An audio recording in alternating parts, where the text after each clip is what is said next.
I've been fascinated by aviation since I was a child, and as long as I can remember, I wanted to learn how to fly. I started almost 20 years ago, my first lesson back in the UK at Cranfield. Lots of stops and starts. It was always a personal dream, it was never for a career. I'm not interested in working for the airlines. So it always took a backseat to other things in life. But last year, I decided I was going to get it done. And last week, I took my Checkride and I passed. I'm now a private pilot, blessed by the FAA to be pilot in command. During this time, I had dreams of the things I would do, plans in my head of trips we could do, being able to go places far more easily. What would be a weekend trip could turn into a day trip. My wife and I both love animals and want to help doing pet rescues and doing transports for that. But when you finish, when you get that license, there's a what now feeling. The reality of what those ideas and dreams are. It took me a few days for it to sink in that I'd actually passed. And when I passed, it's the most amazing feeling. I didn't think I'd messed some things up. But the DP said, you're safe, you're proficient. It's a license to learn. You will get better, and you should always aim to get better and to grow. And it got me thinking, there are two main types of people who learn how to fly. And there's military. Obviously, we'll leave them out because they're joining the Air Force or the Army, and they'll learn to fly in that environment.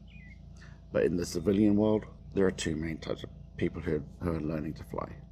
There are those who are planning on going to the airlines, and there are those who are doing it for self-fulfillment, like I was. If you go into the airlines, the flight schools are very tailored to that. They will take you through your PPL, then you will work on your instrument rating, then you will work towards your commercial rating and multi-engine and your ATP. And the next step is always set out, and you're looking to work your way through that progression as quickly, as efficiently, and as cost effectively as possible. You do your PPL, and when you're doing your PPL, we're all in the same boat, whether we're doing this for airlines or not. You're trying to get through the requirements that you need to be able to do the Checkride. After that, if you go in the airlines route, you're aiming for your instrument rating. So you're straight into getting the cross-country time you need so that you can progress onto the lessons and get your instrument rating in as short a time as possible. And the schools are aimed for that, and they will help you through that process. If you're not going that route, even if you have the aim of, at some point, doing the instrument rating, which I do, there isn't the purpose. There isn't the, I need to do this as efficiently as possible.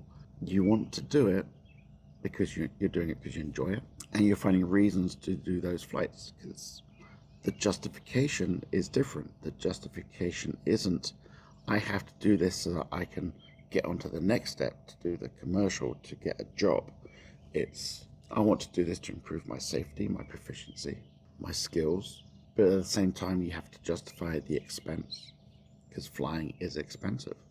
So when you're doing this, you're looking at, okay, I want to trips. I want to be able to take my family places, which is another issue.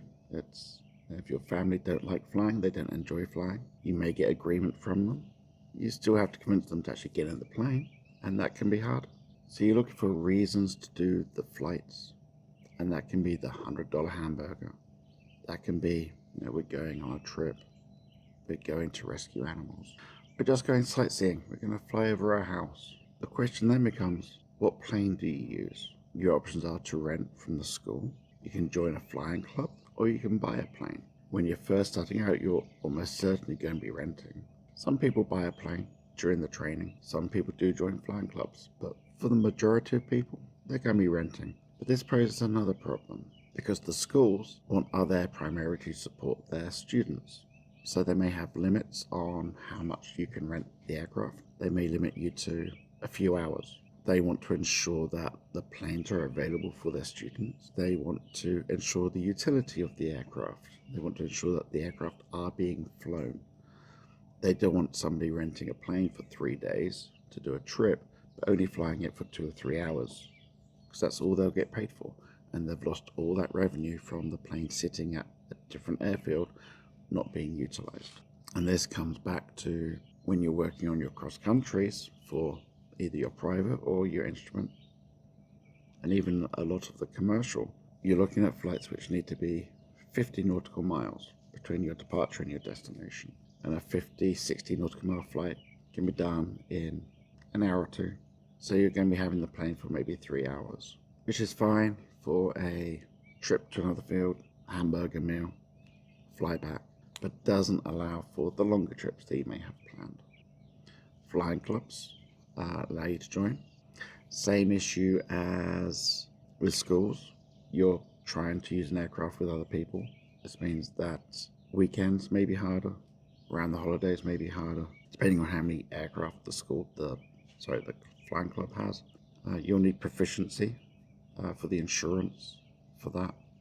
That's also an issue with the schools. They want you to be a certain number of hours or a certain number of landings within a period of time for insurance purposes. That can be a cheaper way of getting access to an aircraft. The fees are usually lower than on a rental. Your last option is to buy a plane. This gives you the most flexibility. You can take the plane for as long as you want, obviously. You can fly where you want, but you do have the cost of running an aircraft. You need somewhere to keep it, either a tie down or a hangar, preferably a hangar, although they are hard to find. And you're obviously responsible for all the maintenance on the aircraft. Your annual inspections, ADs, any repairs and maintenance, oil changes, all these things become your responsibility as the owner. So having passed my Checkride, got my license, this is the reality now.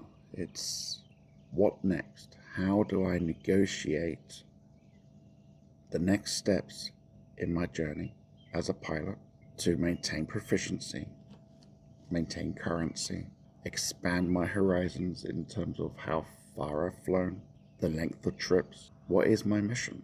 Because the mission helps to identify the aircraft that you want access to, especially if you're buying. People always say, what is your mission? And that will change over time. Mine certainly changed over time. There's how many people do you want to be able to fly with on a regular basis? How much luggage do you want to be able to take with you? Are you flying for day trips? Are you flying for extended trips where you may need to be able to carry more? How far do you want to be able to go? How fast do you want to be able to get there? How comfortable do you want to be? There's a big difference between the comfort of a Cessna 150 and a 177 or a 182 or a 205 or one of the bigger Pipers. How easy is it for you to get in and out of the plane? Certainly as we age, people tend to have a preference for the high wing aircraft. They're easier to get in and out of.